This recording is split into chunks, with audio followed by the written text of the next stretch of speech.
রাধে রাধে। সত্য, ত্রেতা, দাপর, কলি, এই তো 4টি যুগ। বাবা, সত্য যুগে ভগবানকে পেতে হলে হাজার হাজার বৎসর সে পাহাড়ে পর্বতে গিয়ে বসে বসে ভগবানের ধ্যান করতে হতো। সেই ধ্যানে মুক্ত হলে ভগবান কৃপা করে দেখা দিতেন। এরপরে এলো ত্রেতা যুগ।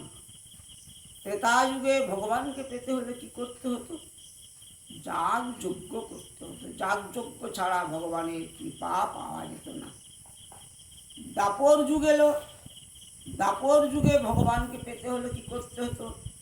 সেবা অর্চনা করতে হতো, ভগবানের চরণ পূজা করতে হতো। এতেই ভগবান কৃপা করে দেখা দিতেন। কিন্তু বাবা, এই কলিযুগ এমন, 4টি যুগের মধ্যে সর্বশ্রেষ্ঠ যুগ কলিযুগ।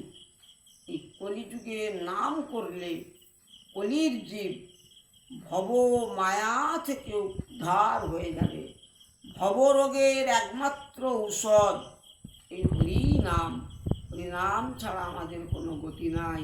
তাই প্রত্যেকের কর্তব্য খাইতে শুইতে সব সময় মুখে বলো হরে কৃষ্ণ কৃষ্ণ কৃষ্ণ হরে হরে, হরে রাম রাম রাম হরে হরে।